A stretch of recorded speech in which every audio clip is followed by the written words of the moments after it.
there were multiple people that mentioned, oh, you talk about your book, you're selling a book. It's just like Jesus overturning the money changers tables or whatever. And I do want to just kind of address a few of these things really quickly. So first thing was going on is that Jesus was rebuking those who turned the temple into a place of commerce instead of a place of prayer, right?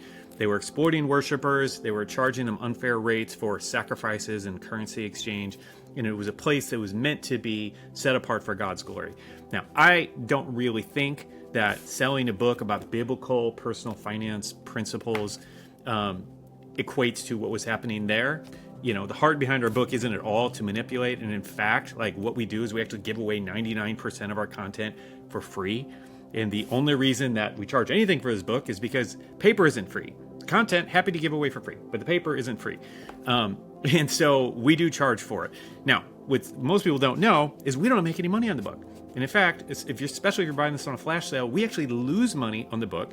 And that's intentional. We have money set aside every month to give as part of our ministry, is to get this book out into as many hands as we possibly can, because I've done a lot of things, but this book is the first thing that I feel like God is moving on this book. And we've sold over 52,000 copies at this point, and we've heard so many amazing testimonies and stories of what God is doing through it.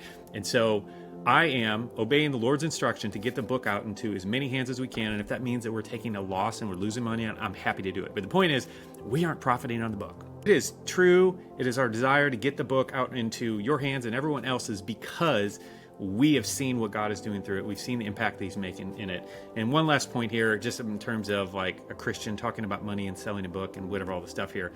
Like, we could have left God out of this book and just made it about how to budget, how to pay off debt, how to do blah, blah, blah, blah, blah. That to me feels more offensive.